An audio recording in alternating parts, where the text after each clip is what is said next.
Hello students and welcome back to our YouTube channel of toppercbse.com. Today we are going to start our lecture number 2 of chapter first electric charges and field. आज का जो अपना topic रहेगा वो रहेगा properties of electric charge, यानी कि charges कौन कौन सी प्रॉपर्टीज को शो करता है। इससे पहले आपने ये देखा था लेक्चर 1 में कि किस तरह से चार्ज को प्रोड्यूस किया जाता है, यानी कि हमने देखा था कि किसी बॉडी पर हम चार्ज के लिए चार्जिंग बाय फ्रिक्शन, कंडक्शन और इंडक्शन का यूज़ करते हैं। आज के लेक्चर में हम पढ़ने वाले हैं कि what are the properties shown by the electric charge, जिसमें से कुछ है कि यहाँ पर शो की गई है quantization, how mass is different from charge and how law of conservation of charge is also followed by the charged bodies. तो सबसे पहले हम स्टार्ट करते हैं अपनी प्रॉपर्टीज ऑफ चार्जेस के बारे में। तो यहाँ जो 3 प्रॉपर्टीज़ है उनको हाईलाइट किया गया है। इसके अलावा और भी प्रॉपर्टीज़ हैं जिनका हम डिस्कस करेंगे। तो सबसे पहले हम डिस्कस करते हैं क्वांटाइजेशन ऑफ द चार्ज क्या होता है। तो देखिए, what is the meant by quantization of the charge. इससे पहले भी आपने क्वांटाइजेशन के बारे में पढ़ा है, यानी कि देखो क्वांटाइजेशन को अगर सिंपल लैंग्वेज हम समझना चाहें तो मान लेते हैं कि अपने घर पे जो सीढ़ियाँ हैं एक फ्लोर से दूसरे फ्लोर पे जाने के लिए उनको हम काउंट करते हैं। तो उनको आप काउंट करके देखिए तो आपकी सीढ़ियों की संख्या मिलेगी 18, 20, 25, 30। तो इस तरह से कुछ सीढ़ियाँ आपको मिलेगी। उनकी जो नंबरिंग होगी वो 1, 2, 3, 4 इस तरह से चलेगी। इसी तरह से आपसे ये पूछा जाए कि how many members are you in your home, कितने मेंबर आप अपने घर पे हैं, तो वो भी आप काउंटिंग देखोगे तो 1, 2, 3, 4, 5, 6 इस तरह से आपको काउंटिंग मिलेगी। इस तरह से आपकी क्लास में आपके साथ कितने स्टूडेंट पढ़ते हैं उनकी नंबरिंग आप देखिए। तो ये जितने भी नंबर्स आप देखते हो वो सब हमेशा कंप्लीट नंबर मिलते हैं अपने को, यानी कि वहाँ पर कहीं पर भी आपको फ्रैक्शन में नंबर नहीं मिलेगा। यानी कि आपको ऐसा कभी देखने को नहीं मिलेगा कि आपके क्लास के अंदर स्टूडेंट जो हैं वो 55.5 हो, यानी कि 0.5 स्टूडेंट नंबर में कभी भी एग्जिस्ट नहीं करता है। इसी तरह से अपने घर की बिल्डिंग है तो उसमें नंबर ऑफ फ्लोर्स को काउंट करते हैं, जैसे first floor, second floor, third floor. तो इस तरह से फ्लोर को काउंट भी करते हैं, तो उनकी जो संख्या भी मिलती है वो भी आपको 1, 2, 3, 4 में इस तरह से कंप्लीट नंबर मिलती है। तो इसी तरह से चार्ज का केस भी देखते हैं हम कि चार्ज भी क्वांटाइजेशन को फॉलो करता है। डेली लाइफ के अंदर क्वांटाइजेशन का मैंने एग्जांपल बताया कि किस तरह से घर के अंदर जो सीढ़ियाँ हैं वो क्वांटाइजेशन को फॉलो करती है, किस तरह से आपके घर पे नंबर ऑफ जो मेंबर्स हैं वो भी क्वांटाइजेशन को फॉलो करते हैं, किस तरह से आपके क्लास में स्टूडेंट्स हैं वो भी क्वांटाइजेशन को फॉलो करते हैं। अब यहाँ क्या आता है कि चार्जिंग के अंदर भी क्वांटाइजेशन को फॉलो किया जाता है। तो आपने क्या पढ़ा था, आपने पढ़ा था चार्जिंग बाय फ्रिक्शन। तो चार्जिंग बाय फ्रिक्शन वाले केस में आपने देखा था कि अगर दो बॉडीज, जैसे मान लेते हैं एग्जांपल के तौर पर बॉडी ए है ये और ये बॉडी बी है, जब इन दोनों को हम एक दूसरे से रब करते हैं, दोनों का हमने फ्रिक्शन करवाया था, तो आपने क्या देखा था कि एक बॉडी से इलेक्ट्रॉन लूज होते हैं और दूसरी बॉडी के पास चले जाते हैं।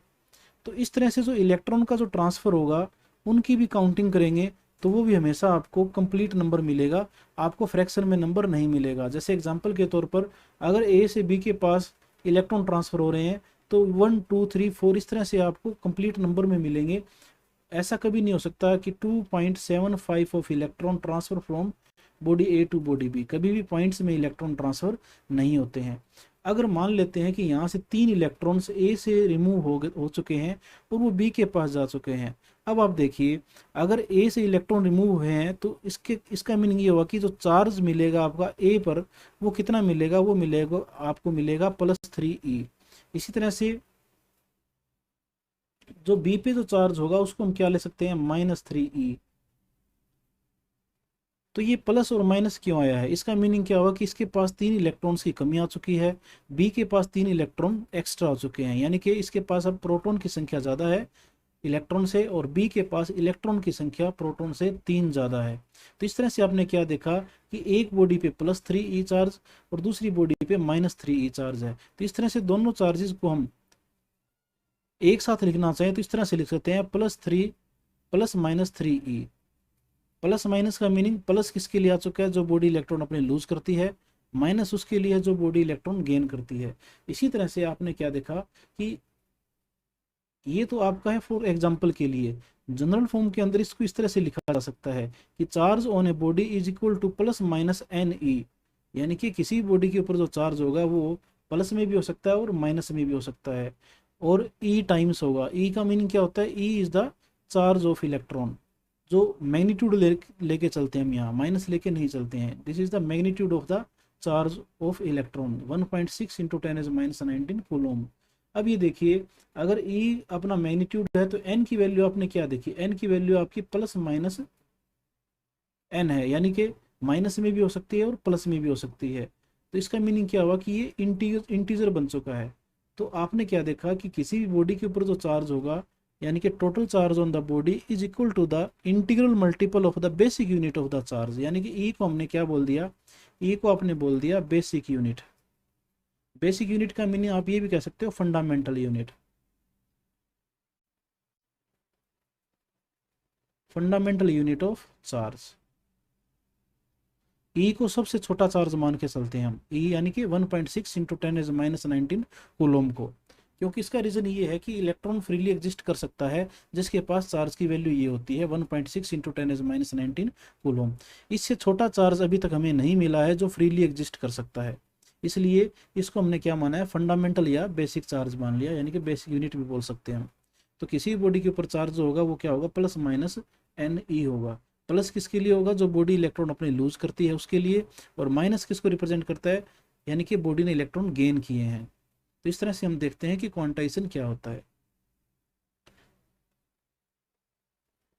Minimum charge that can exist independently is the charge of one electron, यानी कि एक इलेक्ट्रॉन जो है उसका जो चार्ज है उससे छोटा चार्ज अभी तक हमें नहीं मिला है जो इंडिपेंडेंटली एग्जिस्ट करता है। तो वो मैंने बताया, इसीलिए हमने इलेक्ट्रॉन के चार्ज के मैग्नीट्यूड को हमने क्या माना है? बेसिक यूनिट माना है।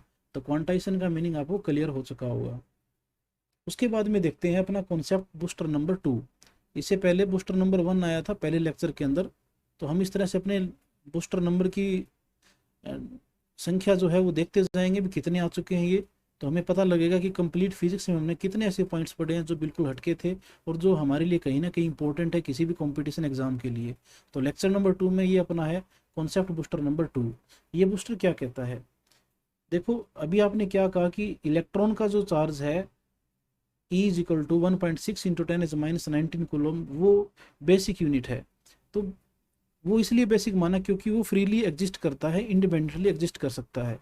इसके अलावा स्टडी में ये पाया गया कि जो प्रोटॉन्स और न्यूट्रॉन्स होते हैं न्यूक्लियस के अंदर, वो भी कुछ पार्टिकल से मिलकर बने होते हैं। उन पार्टिकल के चार्ज की वैल्यू ये हो सकती है, यानी कि ई वही है आपका बेसिक यूनिट।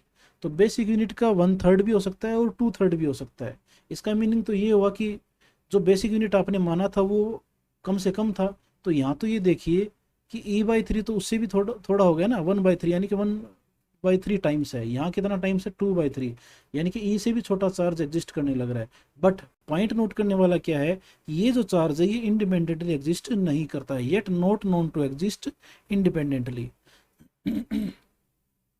तो इस तरह से क्या होता है कि क्वार्क्स क्या होते हैं? क्वार्क्स होते हैं जिन पार्टिकल्स के प्रोटॉन और न्यूट्रॉन मिलकर बने हैं, जिन पार्टिकल से मिलकर बने हैं उन पार्टिकल्स को क्या बोलते हैं? क्वार्क्स बोलते हैं। जैसे उनके चार्ज की वैल्यू क्या हो सकती है? ये हो सकती है प्लस माइनस में हो सकती है E/3 प्लस माइनस 2E/3। जैसे एग्जाम्पल के तौर पर हम प्रोटॉन के देखना चाहें भी, प्रोटॉन जो है वो क्वार्क से मिलकर बना है। तो एक प्रोटॉन कितने क्वार्क से मिलकर बन सकता है? तो वो इस तरह से बन सकता है, हो सकता है वो E/3 और E/3, इस तरह से 3 तरह के क्वार्क से मिलकर बना हो, क्योंकि तीनों को सम करोगे आप ई की वैल्यू आएगी। ऐसा भी हो सकता है कि एक क्वार्क ऐसा हो सकता है जिसका चार्ज हो 2E/3, दूसरा क्वार्क ऐसा हो सकता है कि जिसका चार्ज हो E/3। तो इस तरह से इसकी वैल्यू भी क्या आएगी? ई आएगी। इस तरह से अगर आप देखते हो न्यूट्रॉन के लिए, तो न्यूट्रॉन के लिए अगर E/3 प्लस E/3 दो क्वार्क ये मान लेते हैं, तो एक क्वार्क आपको नेगेटिव चार्ज वाला मिलेगा 2E/3। तो इससे क्या होगा कि नेट वैल्यू जो चार्ज की वो 0 बन जाएगी। तो इस तरह से जो प्रोटॉन और न्यूट्रॉन्स हैं वो क्वार्क से मिलकर बने हैं। तो इसको बोलते हैं हम अपना कंसेप्ट बूस्टर जो है, जिसमें हमने देखा कि क्वार्क्स क्या होते हैं। तो ये अभी तक क्या है कि ऐसा कुछ हमें नहीं पता लगा कि ये जो क्वार्क्स है वो इंडिपेंडेंटली एग्जिस्ट करते हैं। मान लीजिए एग्जाम्पल के तौर पर कि इनमें से कोई क्वार्क ऐसा है जो इंडिपेंडेंटली एग्जिस्ट कर सकता है। मान लेते हैं कि ये जो E/3 है ये इंडिपेंडेंटली एग्जिस्ट कर सकता है, एग्जाम्पल ऐसा मान लो आने वाले टाइम में ऐसा मिल जाता है, तो उस केस में क्या क्वांटाइजेशन फॉलो नहीं होगा? उस केस में भी क्वांटाइजेशन फॉलो होगा, बट वहाँ हम क्या लेके चलते थे कि Q is equal two plus minus NE लेके चलते थे। अब E की हम क्या लेके चलेंगे, फिर E/3 लेके चलेंगे, यानी कि क्वांटाइजेशन तो फिर भी होल्ड होगा, बट जो बेसिक यूनिट है वो और भी छोटी हो जाएगी। वो कितनी हो जाएगी? E/3। तो इस तरह से आपने देखा कि क्वार्क्स क्या होते हैं। अब हम देखते हैं कि आपने क्वांटाइजेशन ऑफ चार्ज के बारे में पढ़ा, Q is equal two plus minus NE। इस फॉर्मूले का आप क्या क्या यूज़ कर सकते हो न्यूमेरिकल्स के लिए? तो इसमें हम यूज़ कर सकते हैं to find out the total charge on a body. देखो टोटल चार्ज हम फाइंड आउट कर सकते हैं किस तरह से? E की वैल्यू आपको पता होता है, उसने कितने इलेक्ट्रॉन गेन किए हैं या लूज किए हैं, यानी कि N की वैल्यू अगर आपको पता लग जाए तो उस केस में आप Q की वैल्यू को फाइंड आउट कर सकते हैं। To find out the number of electron और proton, proton mean positive charge के लिए यहाँ यूज़ किया गया है, ऑन ए बॉडी। किस तरह से हम किसी बॉडी पर कितने इलेक्ट्रॉन एक्स्ट्रा हैं या उसके पास कितने प्रोटॉन ज़्यादा है इलेक्ट्रॉन के बजाय, उसका भी हम आइडेंटिफाई कर सकते हैं। किस तरह से आइडेंटिफाई कर सकते हैं? N की वैल्यू को फाइंड आउट करके। तो उसके लिए आपको E की वैल्यू पता होगी और Q की वैल्यू पता होगी। Q और E को डिवाइड करोगे तो यहाँ से आपके पास N की वैल्यू आ जाएगी। और इसी तरह से हम ये भी देख सकते हैं कि हाउ लॉस और गेन ऑफ मास होता है during the charging of body. अब आपको कॉमन सी बात है, आपने क्या देखा था कि एक बॉडी A है दूसरी बॉडी B है, आपने इलेक्ट्रॉन को इधर ट्रांसफर किया है। तो जब भी एक इलेक्ट्रॉन ट्रांसफर होता है तो obvious सी बात है जिसके पास इलेक्ट्रॉन आएगा उसके पास मास बढ़ जाएगा, डेल्टा एम चेंज इन मास जरूर होगा उसके अंदर इंक्रीज होगा मास के अंदर।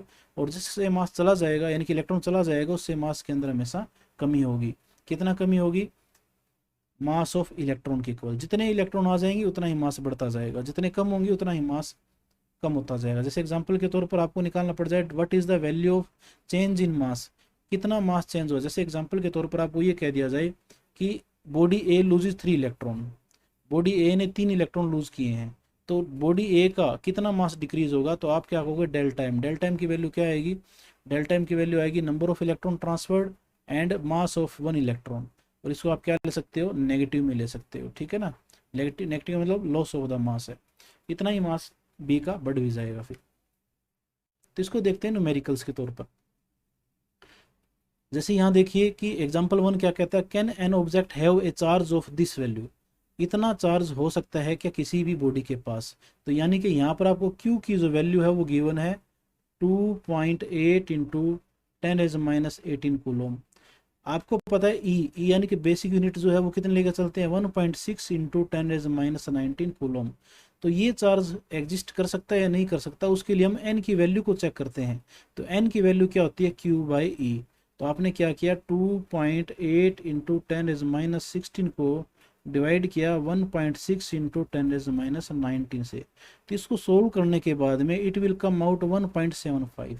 इसका मीनिंग ये हुआ कि अगर मान लेते हैं ये बॉडी पे पॉजिटिव चार्ज है, तो इसका ये पॉजिटिव चार्ज का मीनिंग ये हुआ कि उस बॉडी ने जिसके पास 2.8 इंटू 10⁻18 कूलम चार्ज है, तो उसने इतने इलेक्ट्रॉन लूज किए हैं, 1.75 इलेक्ट्रॉन लूज किए हैं। तो आपको पता है कि इलेक्ट्रॉन्स जो हैं वो ट्रांसफर होते हैं वो हमेशा कंप्लीट नंबर में होते हैं, फ्रैक्शन में ट्रांसफर नहीं होते। इसका मतलब इतने इलेक्ट्रॉन ट्रांसफर नहीं हो सकते, और इतने इलेक्ट्रॉन ट्रांसफर नहीं हो सकते तो ये चार्ज की वैल्यू भी एग्जिस्ट नहीं हो सकती। इसी तरह से हम देखते हैं second numerical, a piece of polythene is rubbed with wool and it acquires a negative charge of this value. इतना चार्ज उसके पास आ चुका है। How many electron transferred from wool to polythene, कितने इलेक्ट्रॉन ट्रांसफर हुए हैं वूल से पॉलीथीन के लिए। तो वही कंसेप्ट चलेगा, Q इज इक्वल टू आपके पास क्या होता है? NE। Q आपको N की वैल्यू निकालनी है, N is equal to Q/E आएगा। तो Q की वैल्यू कितनी दे रखी है आपको? 3 into 10⁻16 coulomb divided by electron के चार्ज की वैल्यू मैग्नीट्यूड कितना लेते हैं? 1.6 इंटू 10⁻19 कूलोम। इसको आप सोल्व करोगे it will come out 1.875 into 10⁻3। अब ये देखिए, इतना सोल्व करने के बाद में काफ़ी स्टूडेंट ये गलती करते हैं कि उनको ये लगता है कि यहाँ पर जो N की वैल्यू आई है वो पॉइंट्स में आने लग रही है, बट ऐसा नहीं है। ये वैल्यू पॉइंट्स में भी नहीं है क्योंकि आगे 10 की पावर 3 भी है। जब इसको सोल्व करोगे यानी कि 3 जीरो से मल्टीप्लाई और करोगे, यानी कि इसके आगे 3 जीरो और लगाओगे तो इट विल कम आउट 1875। इसको सिंप्लीफाई किया तो इतने इलेक्ट्रॉन्स जो हैं वो ट्रांसफर हुए हैं। तो यही आपसे पूछा गया था कि how many electron transferred from wool to polythene, यानी कि पॉलीथीन के पास इतने इलेक्ट्रॉन और आ चुके हैं। तो इस तरह से आपने चेक करना होता है कि क्या चार्ज की वैल्यू एग्जिस्ट कर सकती है या किस तरह से एग्जिस्ट करता है, तो कितने इलेक्ट्रॉन ट्रांसफर हुए होंगे या लूज हुए होंगे। तो इस तरह से हम इसको चेक कर सकते हैं क्वांटाइजेशन की हेल्प से। उसके बाद में आता है अपना second important point, conservation of the charge. आपने कंजर्वेशन ऑफ मास पढ़ा है, law of conservation of mass.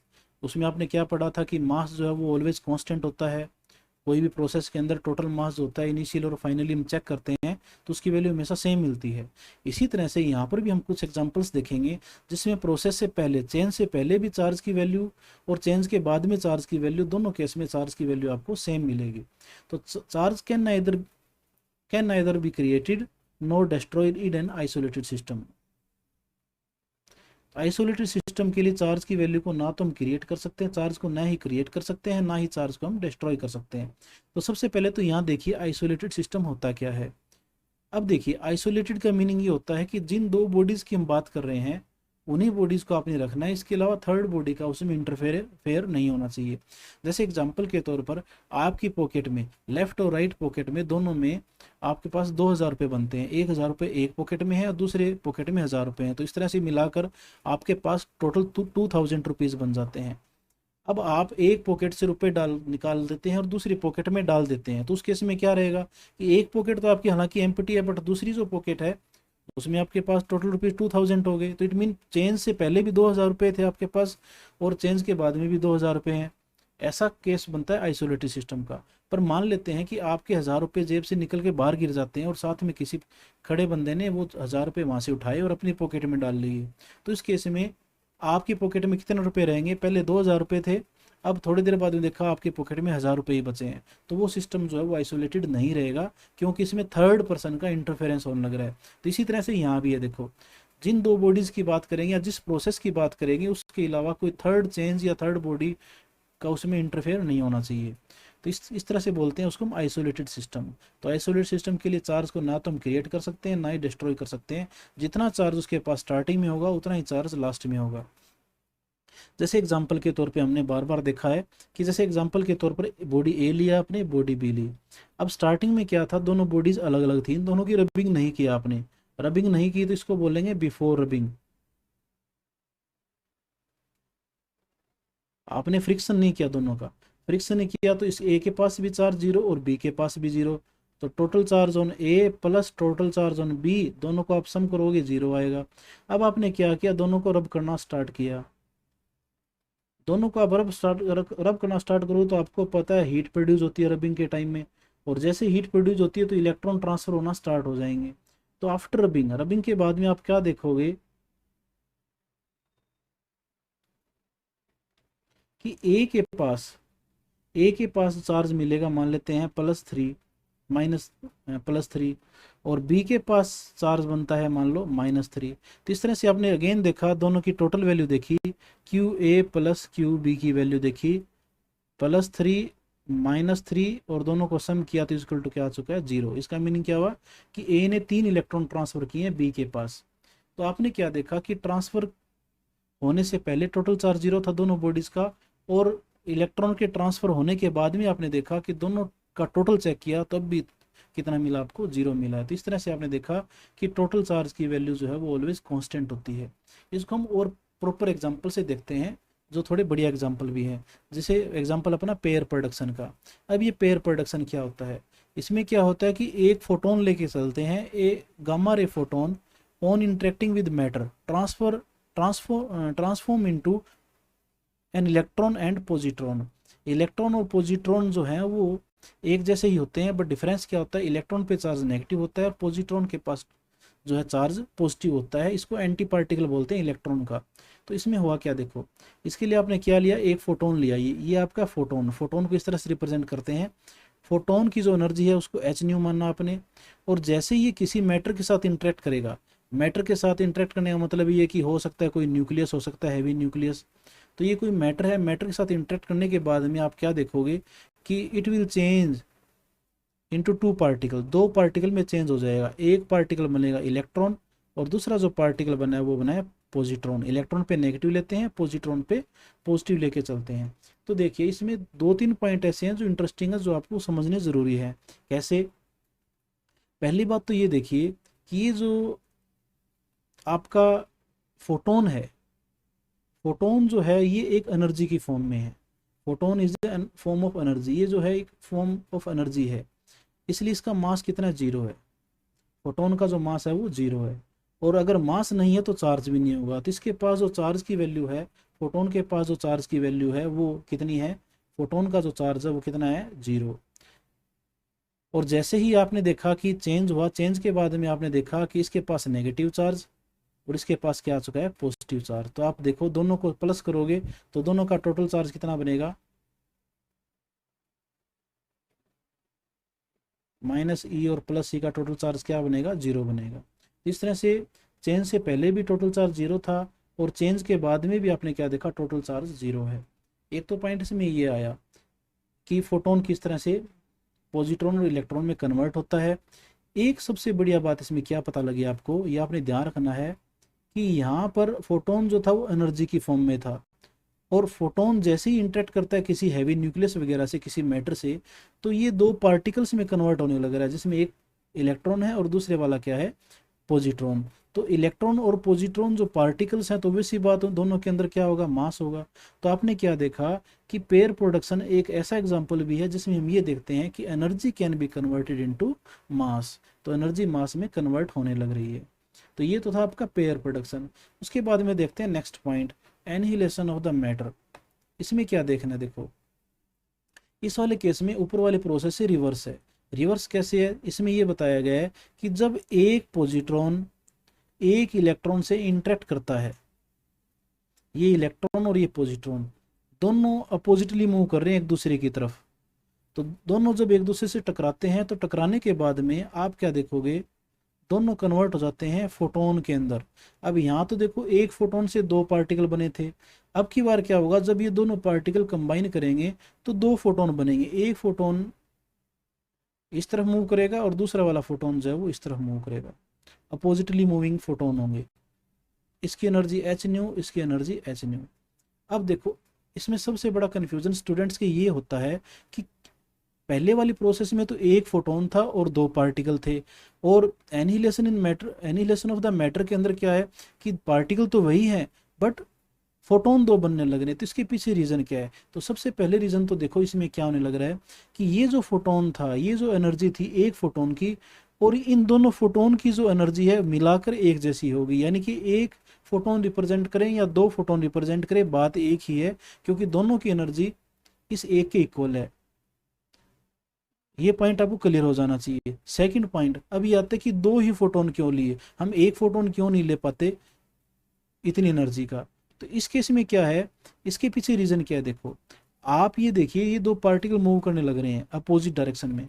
जब ये दोनों टकराते हैं, टकराने के बाद में ये फोटोन में कन्वर्ट होने लग रहे हैं। तो आपने पढ़ा है law of conservation of momentum. Momentum के कंजर्वेशन को फॉलो करने के लिए यहाँ पर दो फोटोन को रिप्रेजेंट किया गया है। क्यों? क्योंकि इन दोनों का नेट टकराने से पहले, यानी कि चेन से पहले, दोनों का मोमेंटम, यानी कि इलेक्ट्रॉन और पॉजिट्रॉन का जो मोमेंटम है, 0 मान के चलते हैं, दोनों का इक्वल मोमेंटम माने चलते हैं, इक्वल एंड अपोजिट, इसलिए नेट मोमेंटम 0 है। इसलिए अगर एक फोटोन आपका एक्स प्लस एक्सिस की तरफ जा रहा है तो दूसरा माइनस एक्सिस की तरफ आपको मूव करना पड़ेगा, ताकि दोनों का नेट मोमेंटम भी क्या हो जाए? कंबाइन करने के बाद में 0 हो जाए। तो यानी हम ये कह सकते हैं कि इस जगह पर आपको दो फोटोन इसलिए दिखाए गए हैं ताकि ये कंजर्वेशन ऑफ लीनियर मोमेंटम को भी फॉलो कर सके। तो ये बात आपने ध्यान रखनी है। अब पॉइंट क्या था कि कैसे ये कंजर्वेशन ऑफ चार्ज को फॉलो करता है? तो ओबवियस ही बात है, देखिए यहाँ पर दोनों चार्ज की वैल्यू कितनी है? माइनस ई प्लस ई, यानी कि टोटल चार्ज 0। फोटोन के पास भी चार्जेस क्या होते हैं? 0 होते हैं। तो स्टार्टिंग में भी टोटल चार्ज 0 था और चेंज के बाद में भी टोटल चार्ज 0 है। इसके अलावा अब ये देखिए, आप स्टार्टिंग में क्या लेके चलते हो? पार्टिकल्स, यानी कि मास लेके चलते हो, और आपको मिलने क्या लग रहे हैं? फोटोन मिलने लग रहे हैं, यानी कि एनर्जी। तो आपने ये देखा कि ये दोनों जो एग्जांपल है वो एनर्जी से मास या फिर मास से एनर्जी कंजर्वेशन को सपोर्ट करते हैं। और ये बात हमने पढ़ी भी है, सुनी भी है आपने, कि आइंस्टीन ने ये बोला हुआ है कि M C square is equal to E होता है, यानी कि मास जो है उसको एनर्जी में कन्वर्ट किया जा सकता है according to the this relation. इसे बोलते हैं थ्योरी ऑफ रिलेटिविटी, जो आपकी हायर क्लासेस में डिटेल में आएगी। तो ये था आपका कंजर्वेशन ऑफ चार्ज के बारे में। इस तरह से आप ये जो है, जैसे एग्जांपल के तौर पर हम केमिकल रिएक्शन में भी ऐसा ले सकते हैं। केमिकल रिएक्शन में जैसे कि आपने NaCl को आयोनाइज किया, तो NaCl को आयोनाइज किया तो देखो NaCl ये स्टार्टिंग में न्यूट्रल था ओवरऑल, जैसे ये आयोनाइज होगा Na प्लस और Cl माइनस में कन्वर्ट हो जाएगा, तब भी क्या है प्लस और माइनस दोनों कैंसिल करके जीरो चार्ज, और यहाँ भी दोनों कंबाइंड में तो जीरो चार्ज। तो इस तरह से कोई भी केमिकल चेंज हो उसमें भी कंजर्वेशन ऑफ चार्ज है वो फॉलो होता है। उसके बाद में देखते हैं some of the properties of the charge, जो इससे पहले आपने नहीं देखी। जैसे charge is always associated with mass, यानी कि चार्ज जो है वो हमेशा मास के साथ मिलेगा, यानी कि ऐसा कोई भी पार्टिकल नहीं मिलेगा जिसका मास जीरो हो और उसके पास चार्ज हो। जैसे एक एग्जांपल के तौर पर अभी जस्ट आपने देखा था कि ये फोटोन फोटोन एच न्यू ये किसकी फॉर्म में है, एनर्जी की फॉर्म में है। तो इसके पास चार्ज की वैल्यू जो है वो जीरो है, जीरो चार्ज इसका। इसके पीछे सबसे बड़ा मेन रीजन ये भी कह सकते हैं कि इसका मास भी जो है ना वो क्या है, जीरो है। अगर मास जीरो होगा तो आपका चार्ज हमेशा जीरो मिलेगा, यानी कि बिना मास के चार्ज एग्जिस्ट नहीं कर सकता। जिस भी बॉडी का मास होगा तो उसके पास चार्ज ले सकते हैं, बिना बॉडी के मास के चार्ज कभी भी एग्जिस्ट नहीं करता है। सेकंड हम देखते हैं कि एक्सीलेटेड जो चार्ज होते हैं वो एनर्जी रेडिएट करते हैं। ये आप पढ़ोगे आने वाले चैप्टर्स के अंदर, इलेक्ट्रोमैग्नेटिक थ्योरी क्या कहती है। इलेक्ट्रोमैग्नेटिक वेव जो है इसके प्रोडक्शन का मेन रीज़न यही है कि हम क्या करते हैं, चार्ज को एक्सीलरेट करते हैं। ये आप आने वाले चैप्टर में पढ़ेंगे कि जब भी चार्ज को एक्सीलरेट या डी एक्सीलेट करते हैं तो वो जो चार्ज है वो एनर्जी रेडिएट करता है in the form of electromagnetic wave. इसके अलावा charge resides on the surface of conductor. किसी भी कंडक्टर को, जैसे मान लेते हैं ये कंडक्टर आपके पास, इस कंडक्टर के अंदर आपने चार्ज डाल दिया, इसके अंदर की तरफ आपने चार्ज को डाला, बट आपको पता है कंडक्टर के अंदर चार्ज फ्री होता है मूव करने के लिए। तो अभी क्या देखोगे, चार्जेस एक दूसरे को रिपेल करेंगे। ये इतने रिपेल करेंगे कि रिपेल करते करते सभी जो चार्जेस है वो कहाँ पर आ जाएंगे, वो मूव करके सरफेस के ऊपर आ जाएंगे। अब इससे दूर ये जा नहीं सकते।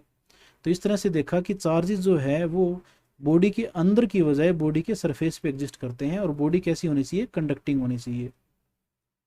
Neutral body is also attracted by charged body. ये इंपॉर्टेंट पॉइंट है, ये काफ़ी बार कई बच्चों को कन्फ्यूज़न कर देता है कि न्यूट्रल बॉडी भी अट्रैक्ट होती है चार्ज बॉडी के पास, ऐसा क्यों। प्लस और माइनस तो चार्ज बॉडी से अट्रैक्ट हो, प्लस और माइनस तो एक दूसरे को अट्रैक्ट करते हैं, ये तो आपने देखा है। बट कैसे कोई चार्ज बॉडी न्यूट्रल बॉडी को अट्रैक्ट कर सकती है, तो इसके पीछे आता है चार्जिंग बाय इंडक्शन। कैसे, एग्जाम्पल के तौर पर जैसे आपने ये रोड ली थी, इस रोड के पास आपने माना था पॉजिटिव चार्ज, और यहाँ पर आपने एक सफियर लिया है, इसको इंड्यूस किया आपने, इसका चार्ज इंड्यूस हुआ, तो इस पर यहाँ क्या बनता है, नेगेटिव चार्ज, और यहाँ पर क्या बन जाता है, पॉजिटिव चार्ज। अब ये देखिए कि पॉजिटिव और नेगेटिव ये पॉजिटिव और नेगेटिव तो ऑब्वियस ही बात अट्रैक्ट करेंगे, और ये वाले जो पॉजिटिव और पॉजिटिव है, यानी कि रोड का पॉजिटिव और सफियर का दूसरे साइड वाला जो पॉजिटिव है, ये रिपेल करेंगे। अब ये देखिए जो नज़दीक होगा उसका इफेक्ट ज़्यादा होगा ना।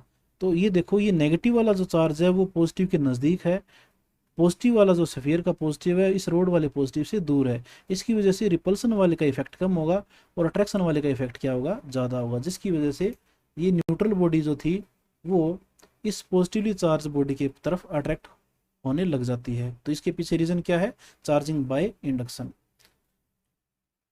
ये आपका कॉन्सेप्ट बूस्टर नंबर 3, ये जस्ट अभी आपने देखा था पेयर प्रोडक्शन और एनिहिलेशन ऑफ द मैटर के अंदर ये किस तरह से फॉलो करता है मास प्लस एनर्जी कंजर्वेशन को। तो आपने देखा था, ये मैंने एक्सप्लेन कर दिया पहले ही कि किस तरह से पेयर प्रोडक्शन के अंदर हम देखते हैं कि फोटोन जो है वो मास में कन्वर्ट होता है, और एनिहिलेशन के अंदर हमने देखा था कि मास जो है वो एनर्जी के अंदर कन्वर्ट होते हैं, और वो इस इक्वेशन को फॉलो करते हैं। यहाँ सी जो होता है, सी होता है स्पीड ऑफ लाइट, जिसकी वैल्यू आपको पता है 3 × 10⁸ मीटर पर सेकेंड। तो ये था आपका कॉन्सेप्ट बूस्टर नंबर 3। उसके बाद हम देखते हैं कि how charge is different from mass. तो वैसी बात है, दोनों जो प्रॉपर्टीज है, फंडामेंटल प्रॉपर्टी है, इंस्ट्रिंसिक प्रॉपर्टीज को बोलते हैं, सब बॉडी के अंदर ये होता है। चार्ज जो है वो इलेक्ट्रिकल और मैग्नेटिक इफेक्ट प्रोड्यूस करता है, आपने चार्ज की डेफिनेशन में पढ़ा था। मास जो है वो ग्रेविटेशनल इफेक्ट प्रोड्यूस करता है, जिसकी वजह से न्यूटन लॉ ऑफ ग्रेविटेशन वगैरह हम पढ़ते हैं। चार्ज की वैल्यू पॉजिटिव और नेगेटिव होती है। जीरो उस केस में लेते हैं जब प्रोटॉन और इलेक्ट्रॉन की जो नंबर है वो इक्वल मिलते हैं किसी बॉडी के अंदर। प्रोटॉन की वैल्यू ज़्यादा होती है तो पॉजिटिव चार्ज लेके चलते हैं। अगर इलेक्ट्रॉन गेन कर लेता है कोई न्यूट्रल एटम तो उसके पास इलेक्ट्रॉन ज़्यादा हो जाते हैं, इस वजह से हम उसके पास नेगेटिव चार्ज लेके चलते हैं। But mass is always positive, ऐसा कुछ अभी हमें नहीं मिला है कि मास कभी नेगेटिव मिले, मास इज ऑलवेज पॉजिटिव। जो चार्ज है वो स्पीड के साथ वेरी नहीं करता है, ये बड़ा इंटरेस्टिंग पॉइंट है कि चार्ज जो है वो हमेशा कांस्टेंट रहता है, बॉडी मूव करे या ना करे उसके पास जितना चार्ज उतना ही चार्ज रहेगा। बट आप हायर क्लासेज में थ्योरी ऑफ रिलेटिविटी में पढ़ेंगे कि जब माइक्रोस्कोपिक पार्टिकल्स होते हैं जैसे इलेक्ट्रॉन प्रोटॉन्स वगैरह, उनकी स्पीड जैसे जैसे बढ़ती है और उनकी स्पीड जो है वो comparable to speed of light होती है, तो उनके मास जो है वो बढ़कर इनफाइनाइट भी हो जाता है। यानी कि मास की वैल्यू माइक्रोस्कोपिक पार्टिकल्स हैं उनकी मास की वैल्यू को बढ़ाया जा सकता है with increasing the speed of the particles. तो इसके लिए कंडीशन ये है कि ये जो इनकी स्पीड है वो स्पीड ऑफ लाइट के इक्विवेलेंट होनी चाहिए। ऐसा नहीं है कि हम लोग भागने लग जाएं और हमारा मास बढ़ जाएगा, हमारा मास बल्कि कम होगा, क्योंकि हम पता है बायोलॉजी का कंसेप्ट समझते हैं। चार्ज हमेशा क्वांटाइज्ड होता है, मास में ऐसा कोई कंसेप्ट नहीं मिला है जहाँ पर क्वांटाइजेशन कह सके। चार्ज की यूनिट आपको पता है कूलोम में मेजर कर सकते हैं करते हैं, और मास को किलोग्राम में करते हैं। चार्ज स्केलर होता है और मास भी स्केलर होता है। तो ये आपका था लेक्चर नंबर 2। इसके बाद हम देखेंगे नेक्स्ट लेक्चर के अंदर, जिसमें हम पढ़ेंगे इलेक्ट्रोस्टैटिक फोर्स के बारे में, जिसमें हम कूलोम्स लॉ को कवर करेंगे और सुपरपोजिशन ऑफ द प्रिंसिपल को भी स्टडी करेंगे। तो मिलते हैं आगे नए लेक्चर के अंदर, लेक्चर नंबर 3 के अंदर। जब तक के लिए अलविदा, खुदा हाफिज, वंदे मातरम।